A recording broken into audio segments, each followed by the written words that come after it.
നമസ്കാരം.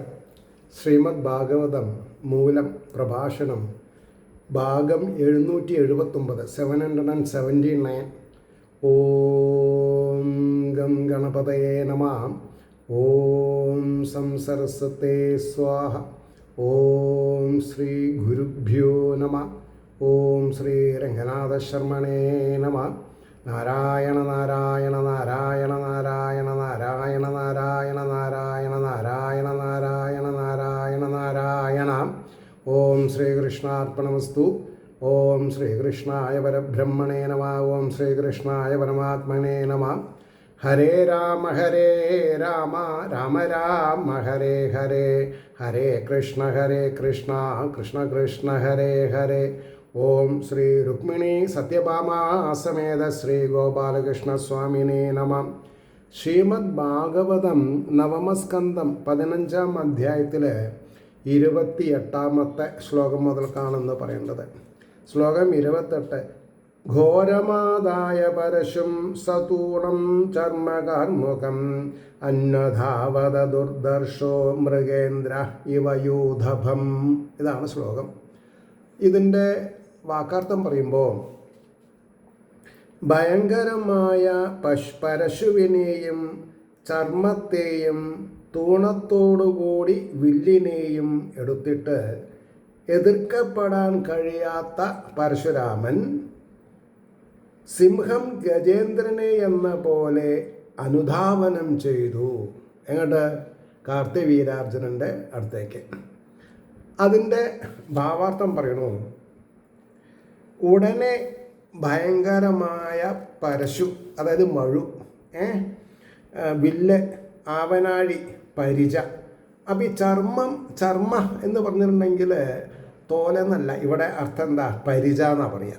അപ്പം പരിച എന്നിവ എടുത്തുകൊണ്ട് ആരാലും എതിർക്കപ്പെടുവാൻ കഴിയാത്ത, അതാണ് കാരണം. എന്താ? വിഷ്ണുവംശാണ്. കഴിയാത്ത വീരനായ രാമൻ സിംഹം ഗജേന്ദ്രൻ്റെ പിന്നാലെ ഓടുന്ന പോലെ കാർത്തിവീരാർജുനൻ്റെ പിന്നാലെ പാഞ്ഞുന. ഓടുന്നതിനേക്കാൾ വലിയ അർത്ഥമാണ് പാഞ്ഞു എന്ന് പറഞ്ഞാൽ. 29, 30, 31, 32 ഒക്കെ ഒരു 4 വരി ശ്ലോക.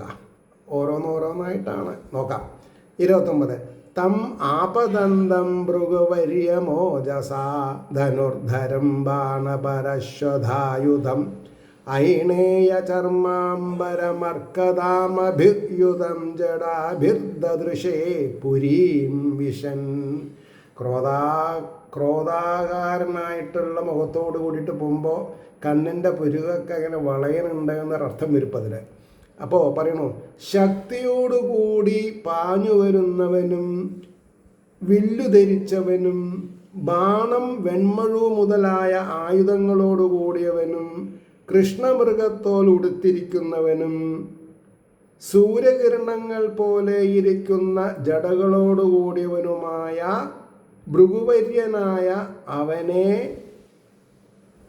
പുരിയെ പ്രവേശിക്കുന്ന അർജുനൻ ദർശിച്ചു. വീട്ടിലേക്ക് എത്തി? ഇല്ല. പ്രവേശിക്കുന്ന സമയത്ത് അതാ അർത്ഥം.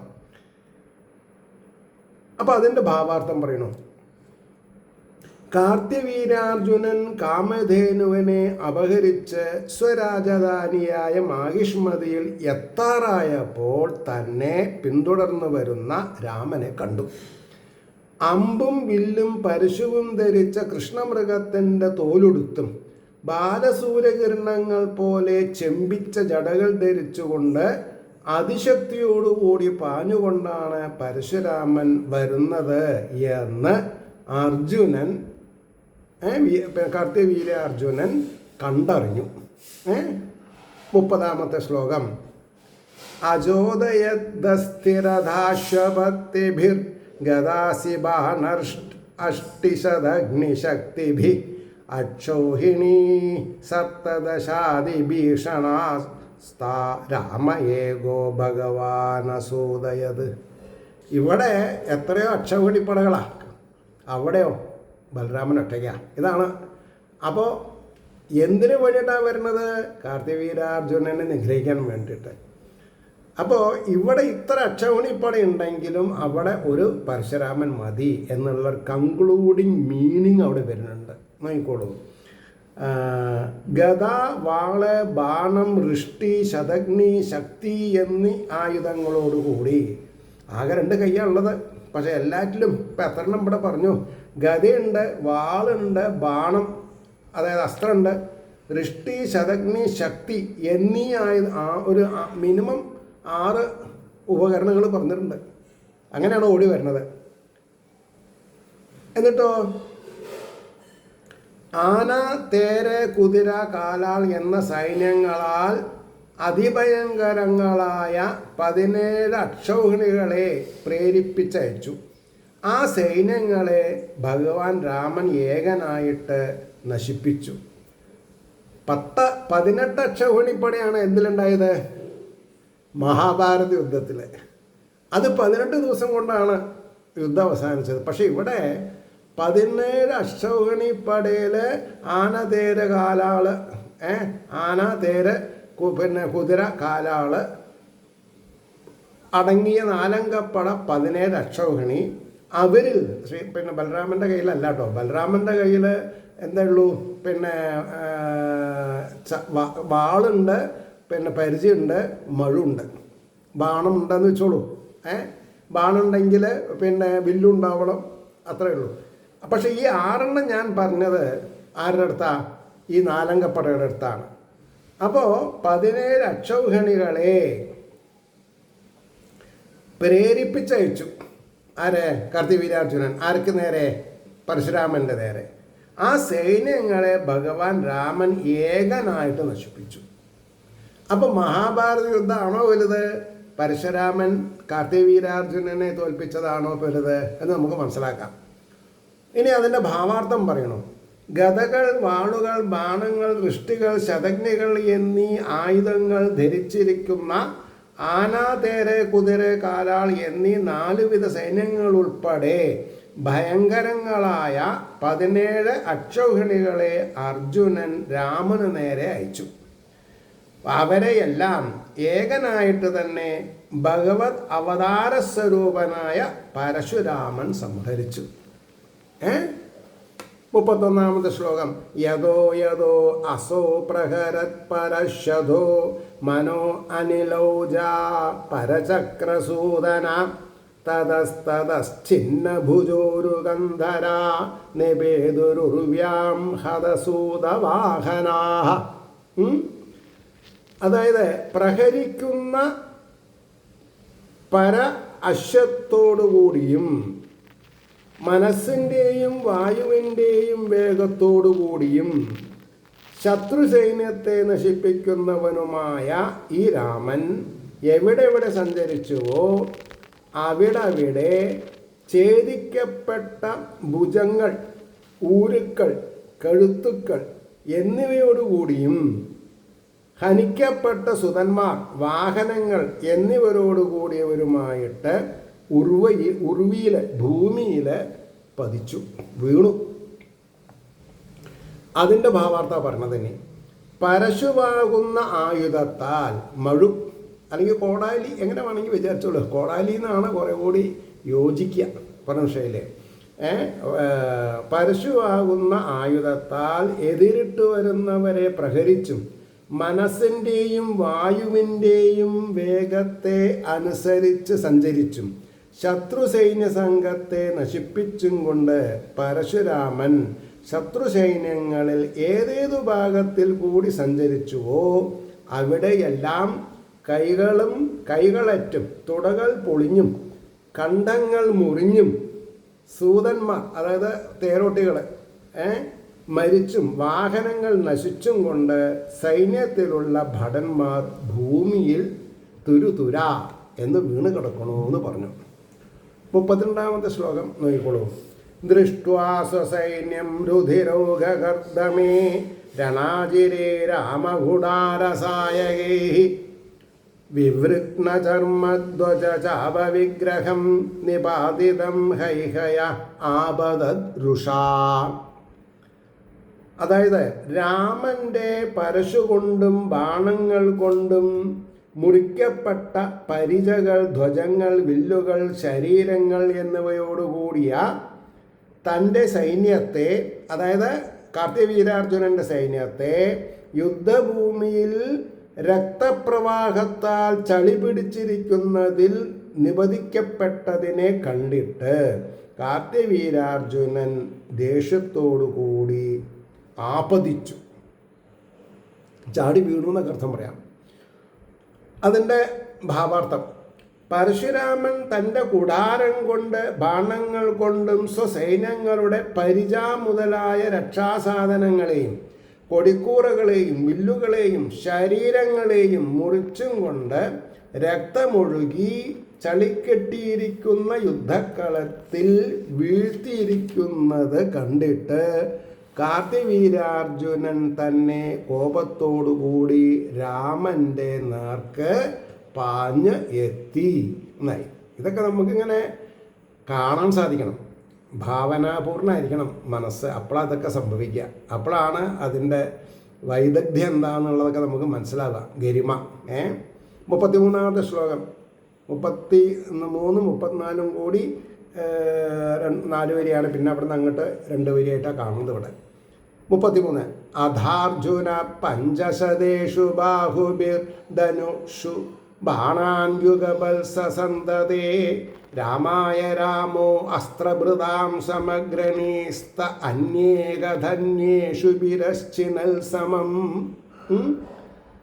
അനന്തരം ആ അർജുനൻ 500 ബാണങ്ങളോട് കൂടിയ കൈകൾ കൊണ്ട്, അതായത് 500 കയ്യിൽ വില്ലും 500 കയ്യിൽ ബാണും, ഒരേ സമയത്ത് 500 കയ്യിൽ നിന്ന് 500 ശരങ്ങൾ പോകുന്നാണ് പറഞ്ഞത്.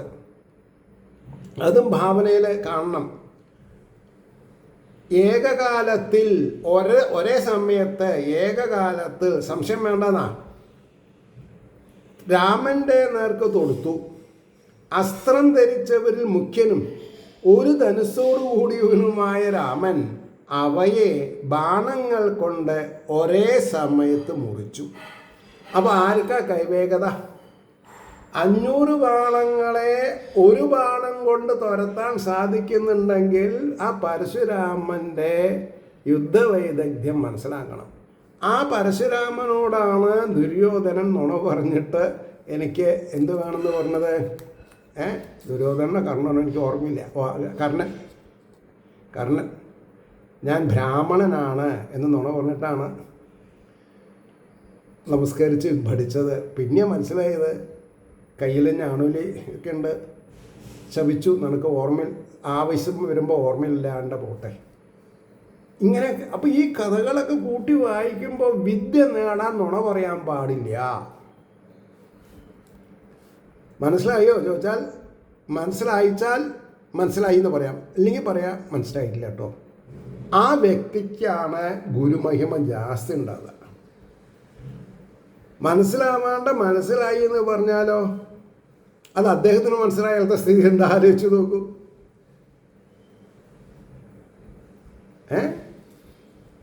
അപ്പോൾ അതിൻ്റെ ഭാവാർത്ഥം നോക്കുക. യുദ്ധഭൂമിയിൽ പ്രവേശിച്ച ഉടനെ അർജുനൻ 500 കൈകളിൽ 500 ധനുസ്സുകൾ എടുത്തു പിടിച്ചു. പിന്നെയുള്ള 500 കൈകൾ കൊണ്ട് ബാണങ്ങളും തൊടുത്ത് രാമനെ സംഹരിപ്പാനായി കൊണ്ട് ഏകകാലത്തിൽ പ്രയോഗിച്ചു. അസ്ത്രം ധരിച്ചവരിൽ പ്രമുഖനായ രാമൻ ഏകധനുസ്സിൽ അതിവേഗത്തിൽ തൊടുത്തയച്ച 500 ബാണങ്ങൾ കൊണ്ട് അർജുനൻ പ്രയോഗിച്ച 500 ബാണങ്ങളെയും ഒരേ സമയത്ത് ഖണ്ഡിച്ചു എന്നായി. 34 പുനഃ സ്വഹസ്തൈരചലാൻ മൃദേ അംഗ്രിപാൻ ഉക്ഷിപ്യ വേഗാദഭിധാവതോ യുധി ഭുജാൻ ഗുഢാരേണ ഗുഢാരനേമിന ചിച്ഛേദരാമ പ്രസവം ത്വഹേരിവ. അതിൻ്റെ പിന്നെ മൂപ്പര് അമ്പുമില്ലല്ല ഉപയോഗിച്ചത്, തൻ്റെ കയ്യിലുള്ള പിന്നെന്താണെന്നാ പറയുക, മഴു അല്ലെങ്കിൽ കോടാലി എന്താ വെച്ചാൽ അത് എടുത്ത് പിന്നെയും തൻ്റെ കൈകൾ കൊണ്ട് പർവ്വതങ്ങളെയും വൃക്ഷങ്ങളെയും ഉയർത്തിയിട്ട യുദ്ധത്തിൽ അതിവേഗത്തോടും കൂടി നാലു ഭാഗത്തും സഞ്ചരിക്കുന്ന അർജുനൻ്റെ ഭുജങ്ങളെ മൂർച്ചയുള്ള ധാരയോടുകൂടിയ കുടാരത്താൽ രാമൻ ബലാത്കാരേണ സർപ്പത്തിൻ്റെ എന്ന പോലെ രണഭൂമിയിൽ വെച്ച് ഛേദിച്ചു. എന്താ സർപ്പത്തിൻ്റെ പോലെ എന്ന് പറഞ്ഞാൽ അത് ഈ സർപ്പങ്ങളെ അടിച്ചു പറിച്ചുള്ളവർക്ക് അത് മനസ്സിലാവുള്ളൂ എന്ന് പറഞ്ഞാൽ അവർക്ക് എല്ലില്ല. പറഞ്ഞ പ്രശ്നമുണ്ടോ? പത്തിയിൽ അടിക്കണം. സാധാരണ ഈ മൂർഖൻ മുതലായിട്ടുള്ള പാമ്പുകൾ അടിക്കുക തെങ്ങിൻ്റെ മട പിന്നെ എന്താണെന്ന് പറയുക, പിന്നെ തണ്ടുകൊണ്ടാണ്. തെങ്ങിൻ്റെ എന്താ പറയുക, മട വരുന്നില്ല എനിക്കത്. അതായത് പരന്ന ഭാഗം പത്തിയിൽ വീഴണം എന്നൊരടി. അപ്പോൾ ഈ പിന്നെ പട്ടട ആ സ്റ്റെമ്മ് പൊന്തിച്ചാൽ വലുങ്ങല ചിലപ്പോൾ രണ്ട് കൈയും കൊണ്ടും തലയ്ക്ക് മീത് അടിച്ചാൽ അതിൻ്റെ ഒരു എന്താണെന്നാ പറയുക, ആ പിന്നെ എന്താണെന്നാ പറയുക, എനിക്കത് പേര് വരുന്നത് ശരിക്കും അത് നിലത്ത് പതിഞ്ഞാൽ അത്ര വലിയ പാമ്പിനെ അടിക്കാൻ പറ്റും. തലയ്ക്ക് അടിക്കാനും പാടുള്ളൂ, അല്ലെങ്കിൽ നമ്മളെ പിന്നെ എന്താണെന്നാ പറയുക പ്രതിരോധിക്കാൻ അവർക്ക് സാധിക്കും. അപ്പോൾ രണഭൂമിയിൽ വിട്ട് ഛേദിച്ചു എന്ന് തന്നെയാണ് പറഞ്ഞത്. മനസ്സിലായില്ലേ? അതിൻ്റെ ഭാവാർത്ഥം വരണോ? മടക്കണ ഞങ്ങളുടെ പിന്നെ എന്താ പറയുക, പല ഭാഗങ്ങളിൽ മടക്കണ എന്നാണ് പറയുക, മടക്കണ തണ്ട് എന്ന് പറയും. മനസ്സിലായില്ലേ? പിന്നെയും കൈകൾ കൊണ്ട് മലകളും മരങ്ങളും പുഴക്കി പിടിച്ചും കൊണ്ട് യുദ്ധഭൂമിയിൽ നാലു ഭാഗത്തും സഞ്ചരിക്കുന്ന കാർത്യവീരാർജുനൻ്റെ കൈകളെ രാമൻ അത്യന്തം മൂർച്ചയുള്ള തൻ്റെ പരശുകൊണ്ട് സർപ്പത്തിൻ്റെ പടങ്ങളെ എന്ന പോലെ മുറിച്ചു കളഞ്ഞു എന്നാണ് പറഞ്ഞത്. 35-ാമത്തെ ശ്ലോകം നോക്കൂ. കൃത്തബാഹോ ശിരസ്തസ്യ ഗിരേ ശൃംഗമിവാഹരത് ഹതേ പിതരി തത്പുത്ര അയുധം രുദ്രുവിർഭയാത്. മുറിക്കപ്പെട്ട കൈകളോടുകൂടിയ അവൻ്റെ ശിരസ്സിനെ ഗിരിയുടെ ശൃംഗത്തെ എന്ന പോലെ, പർവ്വതത്തിൻ്റെ കൊടുമുടി എന്ന പോലെ ഹരിച്ചു. പിതാവ് ഹനിക്കപ്പെട്ടപ്പോൾ അവൻ്റെ 10,000 പുത്രന്മാരും ഭയം ഹേതുവായിട്ട് ഓടി. അച്ഛന് 10,000 കുട്ടികളുണ്ടായിരുന്നു, മക്കളുണ്ടായിരുന്നു. എന്താ കാര്യം? ഇവിടെ ജമദഗ്നിക്ക് ഒരൊറ്റ മകനാണ്, അതാണ് പരശുരാമൻ. പരമർഷമുണ്ടോ?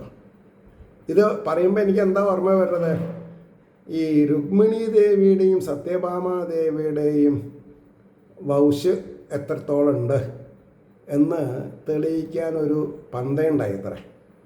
ഒരു ക്ലാസ്സിൽ സത്യഭാമയ്ക്ക് കിട്ടിയിട്ടുള്ള ഉരുപ്പിടികൾ, സ്വർണ്ണ ഉരുപ്പിടികളൊക്കെ വെച്ചു എന്നാണ് പറഞ്ഞത്. അപ്പോൾ യാതൊരുവിധ അലങ്കാരവുമില്ലാത്ത രുക്മിണി ദേവി കയ്യിൽ ഒരു തുളസീദളം കയ്യിൽ കരുതിയിട്ടാണ് വന്നത്. അത് വെച്ചു എന്നാ. അപ്പോൾ ആ ഒരു തുളസീദളത്തിൻ്റെ വെയിറ്റ് താങ്ങാതെ കൊണ്ട് ത്രാസ് താഴെ മുട്ടി. ഇതിൽ നിന്ന് നമ്മൾ എന്താ പറയേണ്ടത്? 1000 കൈകളുള്ള കാർത്തിവീരാർജുനനെ ഒരു കൈ കൊണ്ട് അസ്ത്രം എഴുതിട്ട് വിഷമിപ്പിക്കാൻ സാധിച്ചിട്ടുണ്ടെങ്കിൽ ആ 500 അസ്ത്രങ്ങൾ ചെയ്ത ആൾക്ക് 10,000 മക്കളുണ്ടായിട്ടെന്താ കാര്യം? പ്രമോഷയോ? അപ്പോൾ അതിൻ്റെ ഭാവാർത്ഥം പറയണോ? കൈകളെല്ലാം മുറിച്ചതിൻ്റെ ശേഷം രാമൻ അവൻ്റെ ശിരസ്സിനെ പർവ്വതത്തിൻ്റെ കൊടുമുടി എന്ന പോലെ മുറിച്ചു കളഞ്ഞു. ഇപ്രകാരം രാമനാൽ തങ്ങളുടെ പിതാവ് ഹനിക്കപ്പെട്ടപ്പോൾ അവൻ്റെ പുത്രന്മാർ 10,000 പേരും ഭയപ്പെട്ട് പാഞ്ഞുപോയി എന്ന കാറ്റത്ത് പഞ്ഞിപ്പൂളകൾ വിദൂരത്തേക്ക് പറന്നു പോകുന്ന പോലെ എന്നൊക്കെ നമുക്ക് ഭാഷയിൽ പറയാം. 36 അഗ്നിഹോത്രീമുപാവർത്തിയ സവത്സാം പരിവീരഃ സമുപേത്യ ശൃണൻ പിത്രേ പരിക്ലിഷ്ടാം സമർപ്പയത്. അതായത് ദുഃഖിതയായും കുട്ടിയോടുകൂടിയതുമായിരിക്കുന്ന ധേനുവിനെ മടക്കിയിട്ട് കൊണ്ടുവന്നു. ആശ്രമത്തെ പ്രാപിച്ചിട്ട് ശത്രുക്കളെ സംഹരിക്കുന്ന രാമൻ പിതാവിനായി കൊണ്ട് സമർപ്പിച്ചു, മടക്കി കൊടുത്തു. നീ ഇതില്ലാണ്ട് കരയണ്ട, ഞാൻ ഇവിടുന്ന് കൊണ്ടുപോയത് എൻ്റെ അഭാവത്തിൽ കൊണ്ടുപോയത് ഞാൻ കൊണ്ടുവന്നു വച്ചാ എന്നുള്ള അഭിപ്രായത്തിൽ. അപ്പോൾ അതിൻ്റെ ഭാവാർത്ഥം പറയണു. അന്യരുടെ ആക്രമണത്താൽ ഏറ്റവും ക്ലേശിക്കുന്ന കാമധേനുവിനെയും കുട്ടിയെയും തിരിച്ചു കൊണ്ട് പർണശാലയിൽ വന്ന വീരനായ പരശുരാമൻ പിതാവിൻ്റെ സന്നിധിയിൽ ധേനുവിനെ ബഹുമാന പുരസ്കാരം സമർപ്പിച്ചു. 37 സ്വകർമ്മ തത്കൃതം രാമപിത്രേ ഭാതൃഭ്യ ഏവ ച വർണ്ണയാമാസ തശ്രുത്വാ ജമദഗ്നിരഭാഷത. ആ വിധം ചെയ്യപ്പെട്ട തൻ്റെ കർമ്മത്തെ രാമൻ പിതാവിനോടും ഭ്രാതാക്കളോടും വർണ്ണിച്ചു. അതിനെ കേട്ടിട്ട് ജമദഗ്നി പറഞ്ഞു. എന്താ പറഞ്ഞത്? അത് അടുത്ത ശ്ലോകം. ഇപ്പോൾ പറഞ്ഞത് എന്നുള്ളതിൻ്റെ ഭാവാർത്ഥം പറയാം. തന്നാൽ ചെയ്യപ്പെട്ട അർജുനവധാദി കർമ്മം രാമൻ പിതാവിനോടും സഹോദരന്മാരോടും വിസ്തരിച്ചു പറഞ്ഞു. അത് കേട്ട ജമദഗ്നി രാമനോട് പറഞ്ഞു. 38 ഇതിൽ 41 ശ്ലോകമുള്ളത്. അപ്പോൾ 38, 39, 40, 41 ഇതടക്കം 4 ശ്ലോകങ്ങളാണ്. അത് പറഞ്ഞിട്ട് നമുക്ക് നിർത്താം. രാമ രാമ മഹാബാഹോ ഭവാൻ പാപം അകാരഷേത് അവധീന്നരദേവം യൽ സർവദേവമയം വൃഥാ.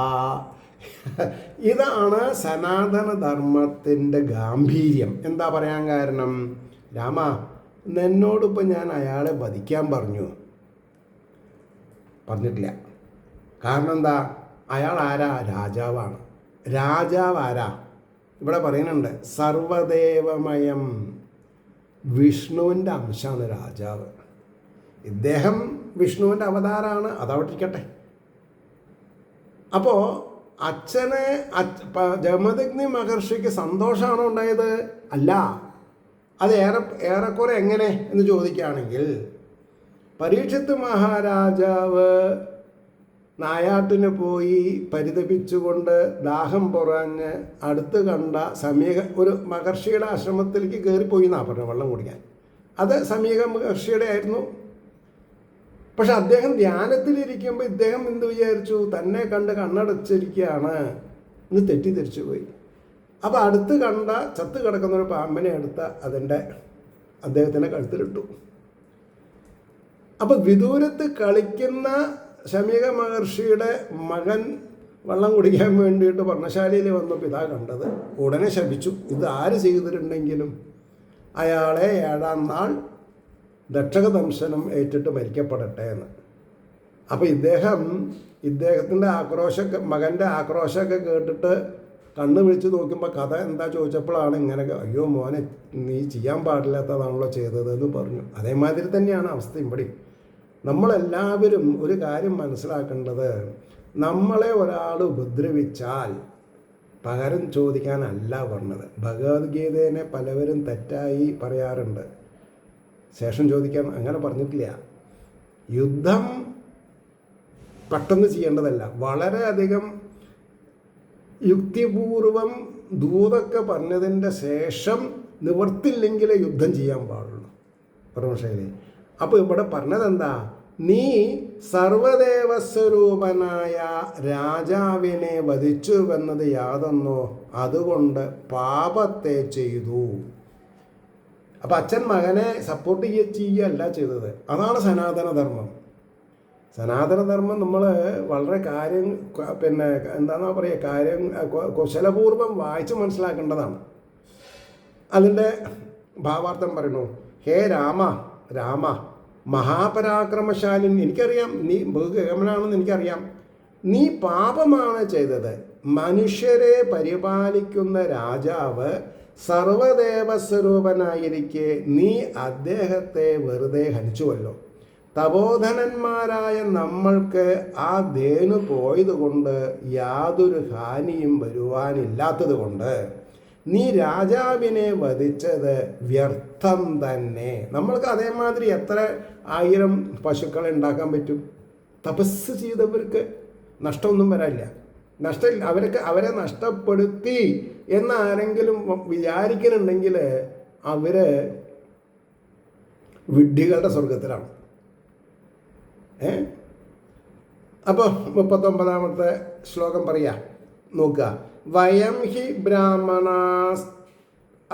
ബ്രാഹ്മണസ്താദ ക്ഷമയാർഹണതാം ഗതാ യയാ ലോകഗുരുർദേവ പരമേഷ്ട്യം അഗാത് പദം. വത്സ, ബ്രാഹ്മണരായ നമ്മൾ ക്ഷമ കൊണ്ട് യോഗ്യതയെ പ്രാപിച്ചവരാണ്. അപ്പോൾ തപസ് ചെയ്താൽ അല്ലെങ്കിൽ ഭാഗവതം പഠിച്ച ഒരാൾക്ക് അയാളുടെ യോഗ്യത എന്താ? ക്ഷമ. ആ പഠിക്കുന്ന ആൾക്ക് ക്ഷമ വേണം, അല്ലെങ്കിൽ പഠിപ്പിക്കുന്ന ആൾക്ക് ക്ഷമയില്ലാതെ കണ്ട് പെരുമാറുന്ന ശിഷ്യന് പറഞ്ഞു കൊടുക്കാതെ കണ്ടിരിക്കാനുള്ള അർഹതയുണ്ട്. ഭാഗവതാണ് പറഞ്ഞ് മനസ്സിലാക്കി തരണം നമുക്ക്. അപ്പോൾ ലോകപിതാവായ ദേവൻ യാതൊന്നിനാൽ ലോകോത്തമമായ സ്ഥാനത്തെ ഗമിച്ചു എന്ന് പറഞ്ഞു. അത് ശരിക്കും മനസ്സിലാവണമെങ്കിൽ അതിൻ്റെ ഭാവാർത്ഥം പറയണം. ഹേ ബാല, നമ്മൾ ബ്രാഹ്മണരാകുന്നുവല്ലോ. ക്ഷമ കൊണ്ട് തന്നെയാണ് നമ്മൾ പൂജ്യത പ്രാപിച്ചിരിക്കുന്നത്. ദേഷ്യം സ്വന്തമായിട്ടൊരാളെ പൂജിക്കേണ്ട ആവശ്യമില്ല. കാരണം എന്താ? ഉപകാരം ചെയ്യില്ല. അപ്പോൾ ലോകഗുരുവായ സാക്ഷാൽ ബ്രഹ്മദേവൻ കൂടി ക്ഷമ കൊണ്ടാണ് പരമേഷ്ടി എന്ന മഹിമ പ്രാപിച്ചിരിക്കുന്നത്. അതിനാൽ നമ്മളുടെ ജീവനോപായമായ ധേനുവിനെ അപഹരിച്ചത് കൊണ്ടല്ലേ ഞാൻ അവനെ ഹനിച്ചതെന്ന് നീ വിചാരിക്കുന്നുവെങ്കിൽ ആ വിചാരം ശരിയല്ല. പരന്മാർ ചെയ്യുന്ന അപരാധത്തെ ക്ഷമിക്കുന്നതായ ക്ഷമ തന്നെയാണ് ബ്രാഹ്മണരായ നമ്മൾക്ക് ഭൂഷണം. എത്ര ലളിതമായിട്ടാണ് കാര്യങ്ങൾ പറഞ്ഞ് മനസ്സിലാക്കണത്. 40ാമത്തെ ശ്ലോകം പറയണു, ക്ഷമയാ രോചതേ ലക്ഷ്മിർ ബ്രാഹ്മി സൗരീ യഥാ പ്രഭാ ക്ഷമിണാം ആശു ഭഗവാൻ തുഷ്യതേ ഹരിരീശ്വര. സാക്ഷാൽ ശ്രീഹരി സന്തോഷിക്കുന്നത് എങ്ങനെയാ? ക്ഷമിണാം ആശു, ക്ഷമ കൊണ്ടാണ്. നമ്മൾക്ക് വരുന്ന പ്രതികൂല സാഹചര്യങ്ങളെ ക്ഷമയോടുകൂടി പ്രതികരിക്കണം.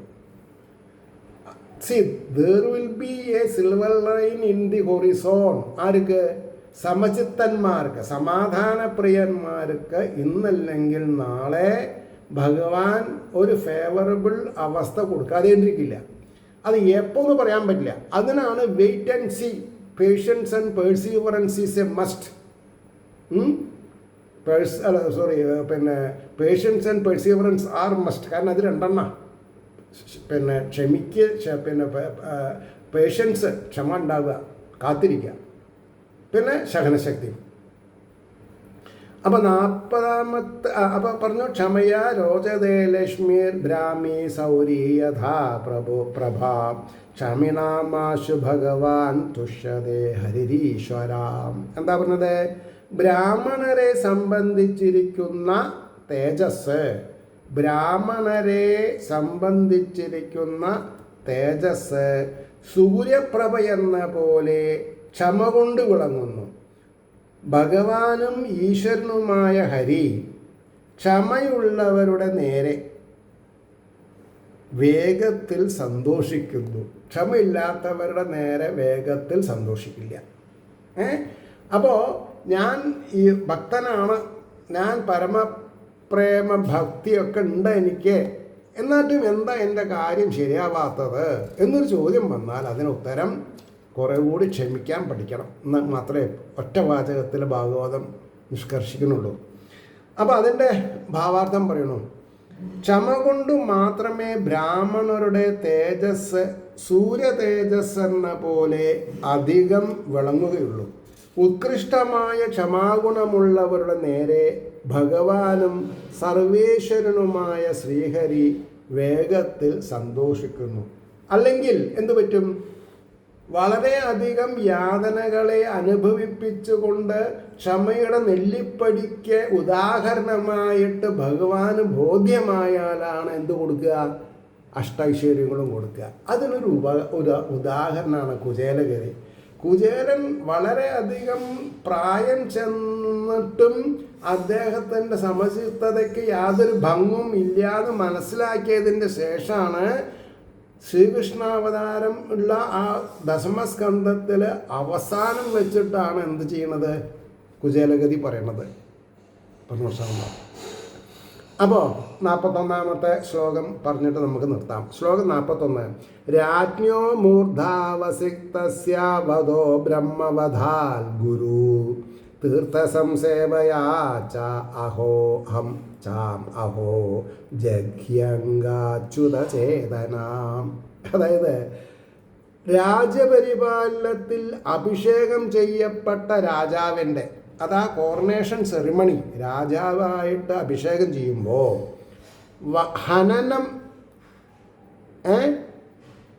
ബ്രാഹ്മണവധത്തേക്കാൾ ശക്തിയുള്ളതാകുന്നു.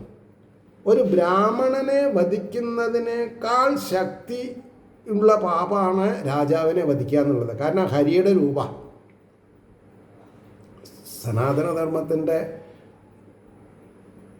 എന്താന്നാ പറയുക, തുറസ്സായിട്ടുള്ള അവസ്ഥകളെ നമ്മൾക്ക് തുറന്ന് കാണിച്ചു തരുന്നുണ്ട് ഇവിടെ. ആരെ? വ്യാസരെ അല്ലേ? അപ്പോൾ പറഞ്ഞു, ഹേ ബാല, അച്യുതനിൽ മനസ്സിനെ സമർപ്പിക്കുന്നവനായിട്ട്, അച്യുതനിൽ മനസ്സിനെ സമർപ്പിക്കുന്നവനായിട്ട് തീർത്ഥങ്ങളുടെ സേവ കൊണ്ട് പാപത്തെ കളഞ്ഞാലും,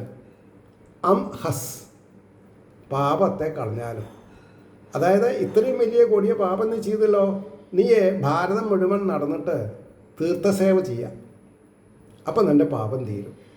അതാണ് ഈ കാശി രാമേശ്വരം ഒക്കെ സ്നാനഘട്ടങ്ങളിൽ പോയിട്ട് സ്നാനം ചെയ്ത് ശിവനെ തൊഴുതു വരിക എന്ന് പറഞ്ഞാൽ എന്താ അർത്ഥം? അവരവരുടെ പാപം കളയാം. അല്ലാതെ കൊണ്ട് പുണ്യം സമ്പാദിക്കലല്ലാതെ ആ ഒരു മാനസഗതി ഉണ്ടാകും. ഇപ്പം നമ്മൾ പോണത് എന്തിനാ? സൈറ്റ് സീയിങ് പ്ലസ് പർച്ചേസ് എന്നാണ്. രാമേശ്വരത്ത് പോയാൽ അബ്ദുൽ കലാം സാറിൻ്റെ ഭവനം കണ്ടു എന്ന് ആൾക്കാർ ചോദിക്കുക. ഞാൻ വിത്ത് ഡ്യൂ റെസ്പെക്റ്റ് അദ്ദേഹത്തിന് ചെറുതായി കാണിക്കലല്ല എൻ്റെ ഉദ്ദേശം. ഹീസ് എന്താണെന്ന് പറയുക, വളരെ വലിയ ആളാണ്.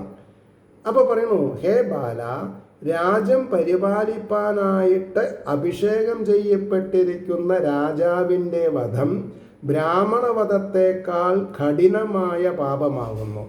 അതുകൊണ്ട് ശ്രീഹരിയെ സ്മരിച്ചും കൊണ്ട് ഗംഗാദി തീർത്ഥങ്ങളിൽ സ്നാനം ചെയ്ത് പാപം പരിഹരിക്കുക എന്നാണ് ഉപദേശിച്ചത്. അതോടുകൂടി ആ അധ്യായം കഴിയാണ്. ഇതി ശ്രീമദ് ഭാഗവതേ മഹാപുരാണേ നവമസ്കന്ധേ സോമവംശ നിരൂപണ പ്രകരണേ പരശുരാമചരിത നിരൂപണം നാമ പഞ്ചദശോധ്യായഃ. സർവത്ര ഗോവിന്ദനാമ സങ്കീർത്തനം. ഗോവിന്ദ ഗോവിന്ദ.